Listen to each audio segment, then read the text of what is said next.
la diversidad de especies de plantas, animales, hongos y microorganismos que viven en un espacio determinado, a su variabilidad genética, a los ecosistemas de los cuales forman parte estas especies y a los paisajes o regiones en donde se ubican los ecosistemas. También incluye los procesos ecológicos y evolutivos que se dan a nivel de genes, especie, ecosistema y paisajes. Las causas de la biodiversidad. Entre estas se encuentran los factores intrínsecos. El principio de exclusión competitiva establece que es imposible la supervivencia de dos especies en el mismo tiempo y lugar si éstas comparten idénticos recursos y variables ambientales.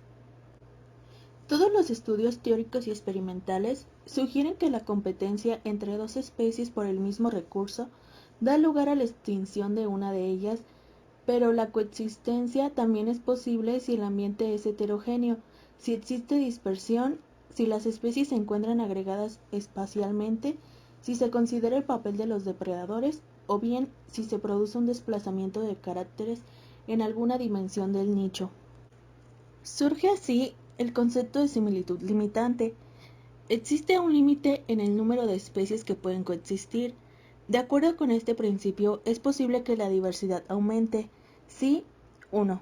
Existe una mayor gama de recursos. 2. Las especies poseen una amplitud de nicho pequeña, es decir, están especializadas en una o varias dimensiones del nicho. Y 3. Si la situación contraria, las especies tienen mayor solapamiento de nicho. Por otro lado, los depredadores pueden ser selectivos y atacar a la especie o especies competitivamente superiores, permitiendo la coexistencia.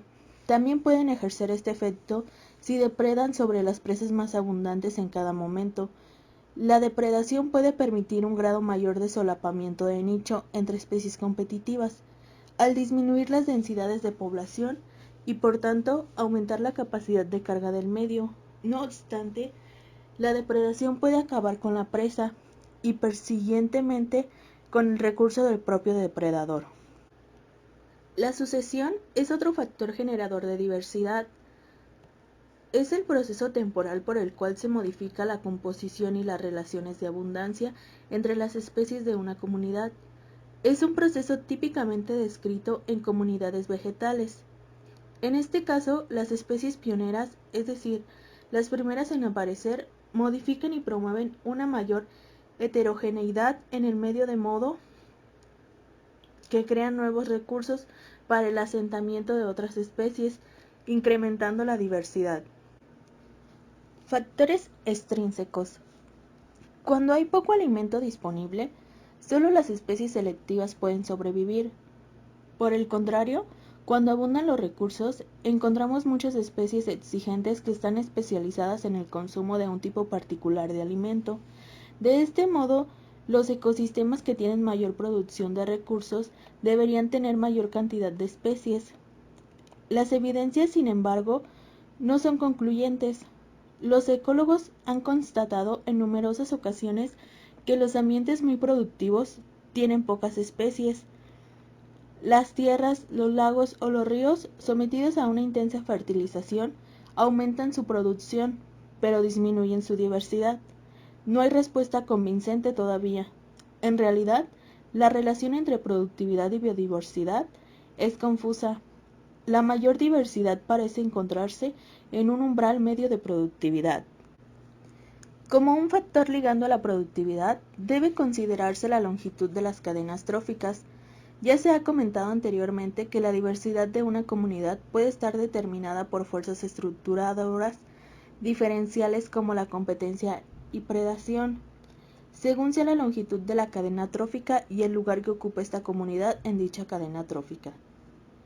Una zona con muchos tipos diferentes de suelos y superficies tiene más especies de plantas y un lugar con muchos tipos de árboles alberga más especies de aves e insectos que un monocultivo.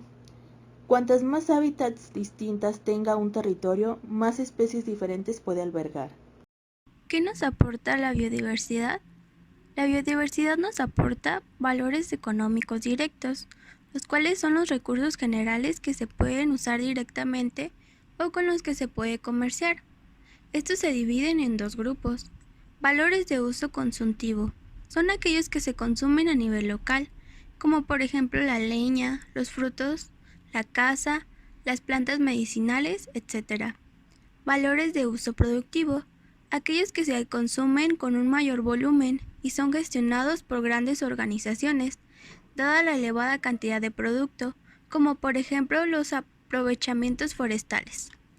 Valores económicos indirectos o valores de uso no consultivo son los más complicados de medir y de cuantificar.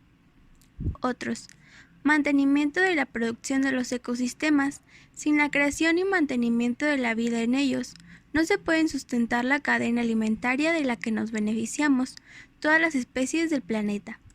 Protección de los recursos hídricos y del suelo. Regulación del clima. Eliminación de residuos y reciclado de nutrientes. Regulación de los equilibrios entre especies. Ocio y usos recreativos. Valor educativo y científico. Valores personales y éticos. Factores que influyen en la biodiversidad. Número 1. La transformación del ecosistema, producto de los humanos, afecta a la biodiversidad. ¿Por qué lo dañan? Bueno, uno es por la reducción de la cobertura boscosa, la fragmentación aísla poblaciones y altera procesos. Número 2. Introducción de especies nuevas. Cuando se introducen nuevos organismos al medio, afectan de manera drástica las relaciones que tienen en el ecosistema. ¿Por qué lo dañan?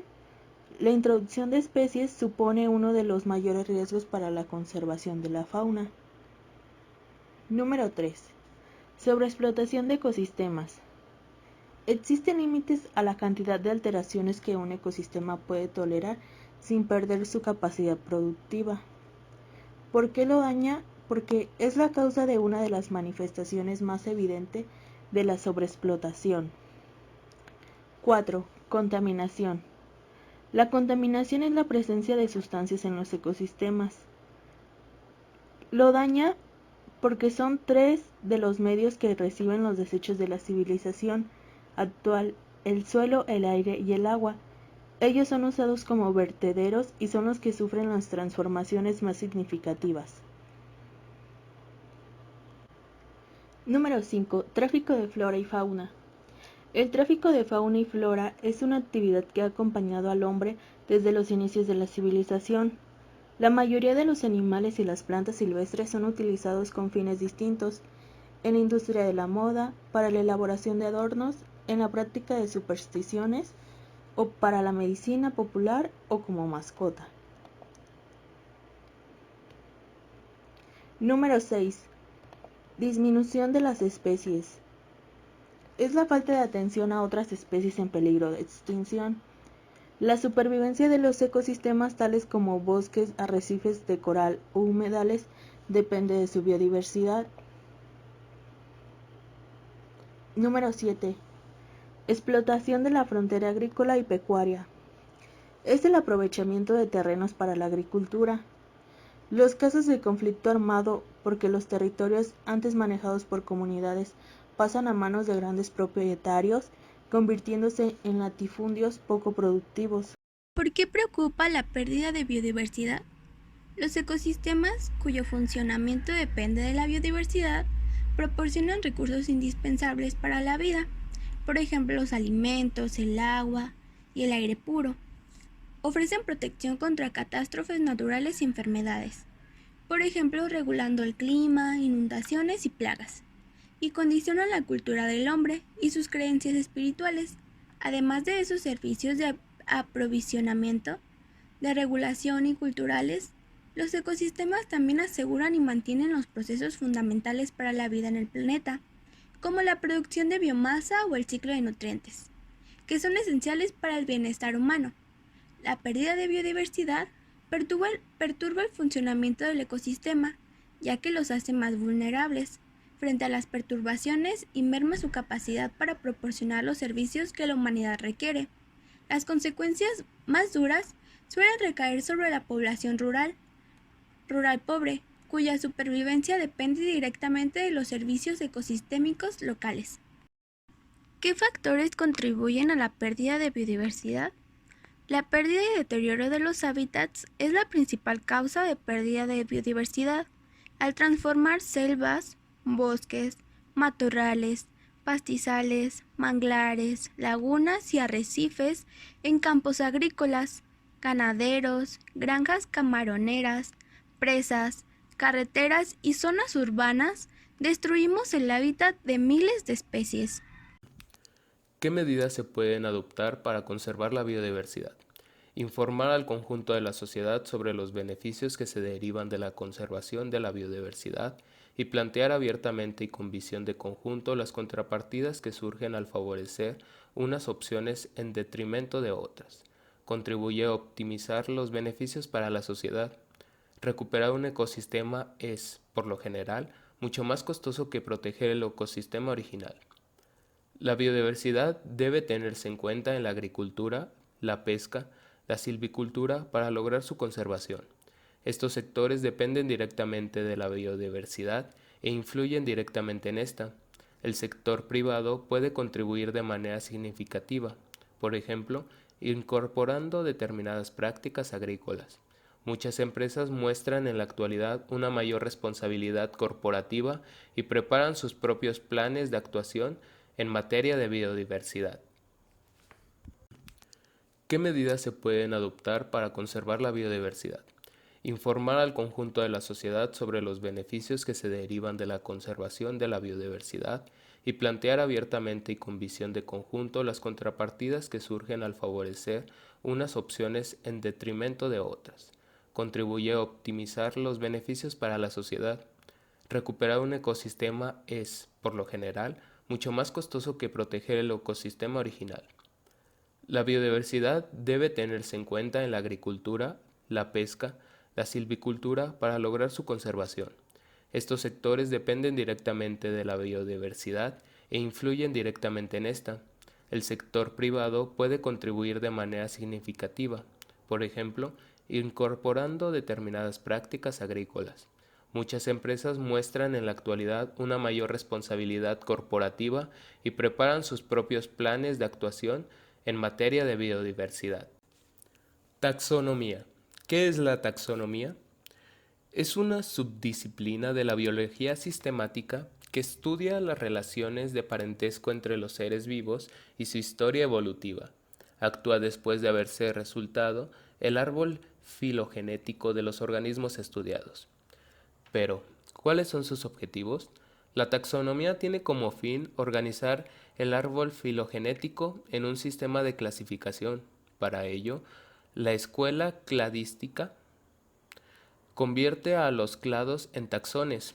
Un taxón es un clado al que fue asignada una categoría taxonómica, al que se otorga un nombre en latín, del que se hizo una descripción, al que se asoció un ejemplar, tipo, y ese fue publicado en una revista científica. Cuando se hace todo esto, el taxón tiene un nombre correcto. De hecho, la nomenclatura es una subdisciplina que se ocupa de reglamentar estos pasos y se ocupa de que se atengan a los principios de nomenclatura. Tipos de taxonomía. Dominio. La categoría que separa a los seres vivos por sus características celulares. Reino. Esta categoría divide a los seres vivos por su naturaleza en común. Filo o división. La categoría que agrupa a los seres vivos por su mismo sistema de organización. Clase. Los filos o divisiones se dividen en clases por las características más comunes que hay entre ellos, es decir, por las semejanzas mayores que existen entre los integrantes de un filo. Orden. También esta es una división de la categoría anterior. El orden es una división de la clase que también se basa en características comunes de algunos seres vivos dentro de una clase. Familia. Es una división de la categoría precedente. Una familia es la agrupación de seres vivos con características comunes dentro de su orden. Género. Es la categoría taxonómica que agrupa las especies relacionadas entre sí por medio de la evolución.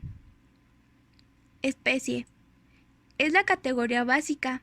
Es usada para referirse a un grupo de individuos que cuentan con las mismas características, permitiendo la descendencia fértil entre ellos. Robert Whittaker propuso que los organismos deberían ser divididos ampliamente en reinos, basados en ciertos caracteres como la estructura de la célula, el modo de nutrición, la fuente de nutrición, la interrelación, la organización del cuerpo y la reproducción. Según este sistema, hay 5 reinos principales.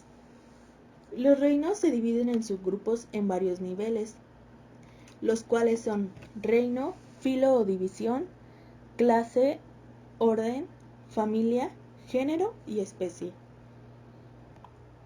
Características de los 5 reinos. Reino Monera. Estos organismos son procarióticos y unicelulares. No tienen un núcleo bien definido y también carecen de organelos celulares. Algunos organismos muestran la presencia de una pared celular, mientras que otros no la tienen. En consecuencia, algunos organismos son autótrofos y otros son heterótrofos. Los ejemplos incluyen bacterias, cianobacterias y micoplasma. Reino protista. Los organismos agrupados bajo el reino protista son todos organismos unicelulares, pero eucariotas. Estas son las formas más simples de eucariotas que exhiben un modo de nutrición autotrófico o heterótrofo. Algunos organismos tienen apéndices como los cilios o flagelos o pseudópodos para moverse. Algunos ejemplos son diatomeas, protozoos como amiba,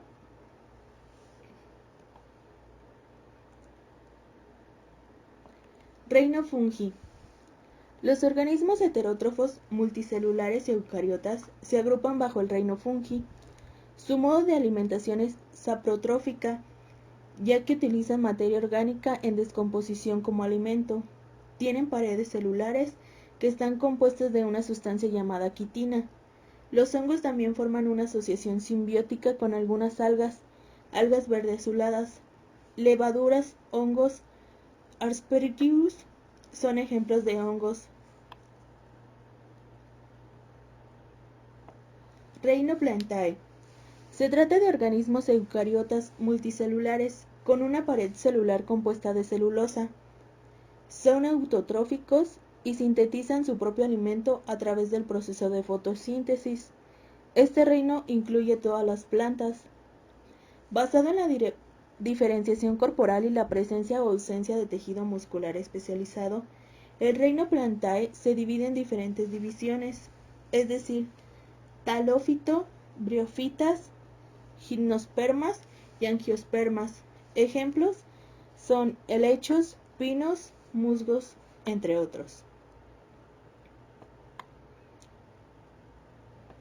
Reino Animalia. Este reino incluye organismos que son multicelulares, eucariotas, sin la presencia de la pared celular. Tienen un modo heterótropo de nutrición. También exhiben una gran cantidad diversa. Algunos organismos son simples, mientras que otros tienen un cuerpo complejo con diferenciación de tejidos y órganos especializados. El reino animal está dividido en muchos filos y clases. Algunos de los filos son poríferos, celentéreos, antrópodos, equinodermos, cordados, etc. Diferencias entre los reinos. Su reproducción, sexual o asexual, dependiendo de si involucra a 2 individuos para crear uno nuevo, o si un individuo puede dividirse en 2 nuevos. Su alimentación. Algunos seres vivos pueden generar su propio alimento, a estos se les llama autótrofos, mientras que otros deben ingerirlo del entorno o de la asimilización de otros seres vivos. Estos son los depredadores. Su metabolismo. Mientras algunos seres vivos obtienen energía de la fotosíntesis, es decir, del aprovechamiento de la luz solar, otros lo hacen a través de la respiración celular, quemando oxígeno y azúcares. Su bioquímica. Los distintos reinos muestran sustancias elementales distintas, tanto en la constitución de sus células como en las sustancias elementales de su organismo. Su genética. La disposición del material genético, la forma en que éste permite la traducción y síntesis de proteínas necesarias para la vida. Su comportamiento. La posibilidad de locomoción es característica de ciertos seres vivos, mientras que otros son completamente estáticos. La inteligencia, tal y como lo entendemos los humanos, es exclusiva del reino animal, del mismo modo. Subdivisión. Los reinos se dividen en categorías inferiores organizadas que comparten características secundarias y a su vez se distinguen en otras subcategorías y así sucesivamente hasta llegar al nivel primario, la especie. En líneas generales, el orden de categorías sería el siguiente de mayor a menor. Subreino, imperio o dominio. Reino. Filo o división. Clase. Orden. Familia. Género. Y por último, especie.